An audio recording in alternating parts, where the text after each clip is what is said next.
अद्रोह सर्वभूतेषु कर्मणा मनसा गिरा अनुग्रहश्च दानम च सताम धर्म सनातन है। अर्थात मन, वाणी और कर्म से प्राणियों के प्रति सद्भावना, सब पर कृपा और दान, यही साधु पुरुषों का सनातन धर्म है। बंधुजनों, विविध धर्मों के समावेशी राष्ट्र रूस का धर्म पर 1997 का कानून सभी नागरिकों को अंतरात्मा और पंथ की स्वतंत्रता के अधिकार के साथ ईसाई धर्म, इस्लाम धर्म, बौद्ध धर्म, यहूदी धर्म और अन्य धर्मों और पंथों के सम्मान को मान्यता देता है, जो रूस के लोगों की ऐतिहासिक विरासत का एक अविभाज्य हिस्सा है। रूस में धर्मों की बाहुल्यता सैकड़ों वर्षों से रूसी पहचान का एक पारंपरिक हिस्सा रही है, जो लंबे समय से स्थापित जातीय सांस्कृतिक बहुलवाद में योगदान करती है। बंधुजनों, आज के सत्र में हम रूस में हिंदू धर्म की लोकप्रियता, स्वीकार्यता, इतिहास और विश्वसनीयता के संबंध में वार्ता हेतु उपस्थित हैं। तो आइए प्रफुल्लित हृदय से इस सत्र का श्री गणेश करते हुए हम उक्त विषय पर प्रकाश डालने का प्रयास करते हैं। हमारी आपसे करबद्ध निवेदन है, कृपा कर वीडियो को अंत तक श्रवण कर लाइक, सब्सक्राइब तथा शेयर कर अनुग्रहित करें। ओम ग्लोम गौरी पुत्र वक्रतुंड गणपति गुरु गणेश, ग्लोम गणपति रिद्धिपति सिद्धिपति करो दूर कलेश। अर्थात प्रतिदिन सुबह महादेव, पार्वती और गणेश की पूजा के बाद इस मंत्र के जाप से घर के सारे कलह क्लेश दूर होते हैं, घर खुशियों से भरा रहता है और धन धान्य, संपत्ति, समृद्धि, वैभव, विद्या, पराक्रम, शांति की प्राप्ति होती है। इस मंत्र के पारायण के समय कुछ चीजों जैसे सात्विकता, मांस, मदिरा, क्रोध, पर स्त्री गमन आदि से दूर रहना होता है।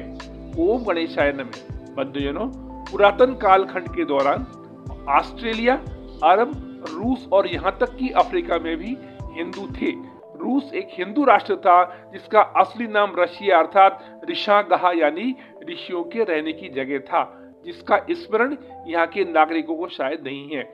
इस कालखंड में विश्व में हिंदुओं की आबादी 700 करोड़ से ज्यादा थी, जो घटकर आज 100 करोड़ रह गई है। बंधुजनों, रशिया में सनातन संस्कृति की बढ़ती लोकप्रियता पचा नहीं पाने के कारण अलेक्जेंडर ड्वेरकिन नामक व्यक्ति ने हिंदुओं को डीमन वर्शिपर अर्थात राक्षसों की पूजा करने वाले कहकर रूस सहित कई देशों में धर्म को सेक्ट और कल्ट बताने की कोशिश करते हुए रूसी हिंदुओं को निशाना बनाने के क्रम में कुछ कट्टरपंथी ईसाइयों तथा ऑर्थोडॉक्स चर्च के साथ मिलकर हिंदुओं के व्यवसायों को निशाना बनाया। यद्यपि प्रारंभिक और शाही रूस के पूर्ण इतिहास में धार्मिक आंदोलन हुए जिन्होंने रूसी रूढ़िवादी चर्च के एकाधिकार को चुनौती दी और अंतरात्मा से स्वैच्छिक धर्म पालन की स्वतंत्रता के रुख को सामने रखा। बंधुजनों, रूस में धार्मिक आबादी की गणना का एक मानदंड आत्म पहचान तथा धार्मिक पालन भी है, जो इस बात की पुष्टि करता है कि लोगों के बीच दिए गए आपके विचार और दृष्टिकोण कितने व्यापक हैं।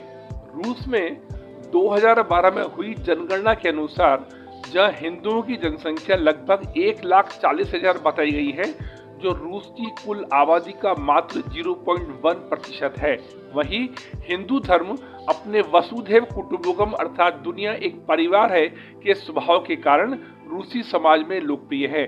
जहां रूस में हिंदुओं के उपरोक्त संख्या बल में अधिकतर इस्कॉन के अनुयायी हैं, जिसके 120 से अधिक सेंटर हैं, वहीं ब्रह्मा कुमारी के 20 तथा एक रामकृष्ण मिशन आश्रम के अलावा विभिन्न मतों के आश्रम कार्यरत हैं, जो हिंदू धर्म का प्रचार प्रसार कर रहे हैं। बंधुजनों, हम आपकी जानकारी हेतु रूस यूक्रेन युद्ध के दरमियान दिनांक 15 जनवरी 2023 को TV9 हिंदी के शरीफ मनीष झा तथा रूसी सैन्य कमांडर मैक्सिम के मध्य हुए वार्तालाप के कुछ अंश सार स्वरूप प्रस्तुत कर रहे हैं। हमारी आपसे करबद्ध निवेदन है, कृपा कर सच्चे सनातनी होने के नाते कमेंट बॉक्स में हर हर महादेव अवश्य लिखकर सनातन धर्म को पुष्ट करने की दिशा में अपना योगदान प्रदान कर कृतार्थ करें। रूसी सैन्य कमांडर मैक्सिम का कहना है कि शिव और गणेश मेरी रक्षा करते हैं। जहां उन्होंने अपनी बाहों पर विघ्नहर्ता गणेश और संकट मोचन हनुमान जी का टैटू स्थापित किया हुआ है, वहीं उनकी भुजाओं पर बने त्रिशूल पर ओम नमः शिवाय भी अंकित है।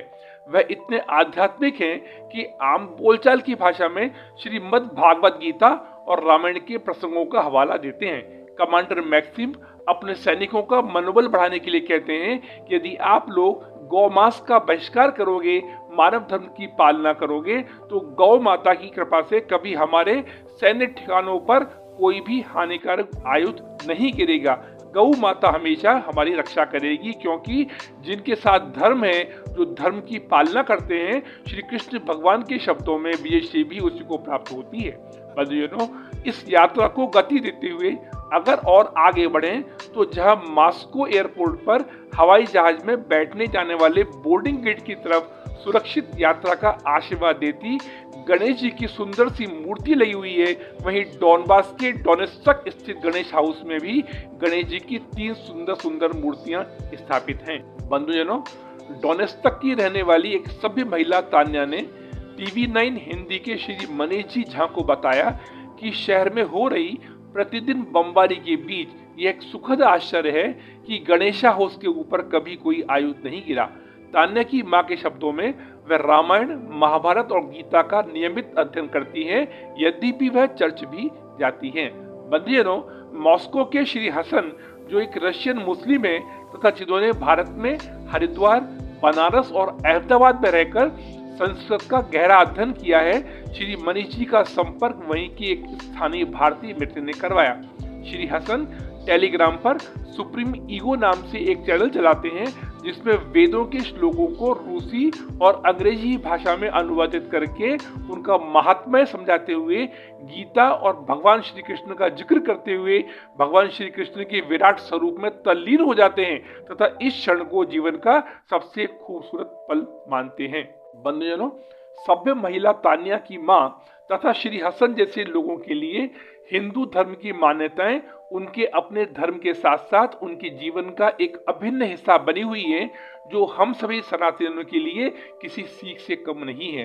बंधुजनों, श्री मनीष जी के अनुभव बताते हैं कि मॉस्को में भीषण बर्फबारी होने के बाद भी इस्कॉन सेंटर पर 300 से 400 रूसी लोग संध्या आरती में हिस्सा लेने के लिए फर्श पर पालथी मारकर बैठते हैं तथा महाप्रसाद ग्रहण करते हैं। रूसी लोगों का यह आचरण स्पष्ट करता है कि भारत के प्रति इनके लगाव ने इन्हें सनातन परंपराओं से प्रभावित हिंदू धर्म को जानने, समझने, अपनाने और अनुसरण के लिए प्रेरित किया, जो हम सनातनियों के लिए एक खूबसूरत पल है। बंधुजनों, जहां रशिया में सनातन परंपराओं से प्रभावित हो सनातन हिंदू धर्म की लोकप्रियता और स्वीकार्यता अपने चरम पर है, वहीं हमारे देश में कुछ भ्रामक प्रचारित धर्म बंधुओं और कट्टरों के द्वारा क्षणिक सुख प्राप्ति के उद्देश्य से सनातन धर्म को अस्थिर व कुंठित करने के प्रयासों के माध्यम से देश में अराजकता फैलाने का भरसक प्रयास देखने को मिल रहा है, जो चिंता का विषय, निंदनीय और अस्वीकार है। ऐसे लोग स्वयं अपने परिवार का वर्तमान तो बिगाड़ ही रहे हैं, साथ में अमंगलकारी भविष्य की भी योजना बना रहे हैं, जो एक दुखद कृत्य है। अतः हम समस्त सृष्टि को समान दृष्टि से देखने वाले करुणा के अवतार, निराकार, ओंकार के मूल, तुरीय, वाणी, ज्ञान और इंद्रियों से परे, कैलाशपति, विकराल, महाकाल के विकाल, कृपालु, गुणों के धाम, संसार से परे आप परमेश्वर शिव को नमस्कार करते हुए त्रुटियों के लिए क्षमा की प्रार्थना के साथ अपनी वाणी को विराम देने के लिए क्षमा प्रार्थी है। अतः अगले सत्र में मिलने की जिज्ञासा के साथ निराकार मौकार मूलम तुरीयम गिराज्ञान गौतीत मीशम गिरीशम करालम महाकाल कालम कृपालम गुणागार संसार पारम नतोहम। धन्यवाद। हर हर महादेव।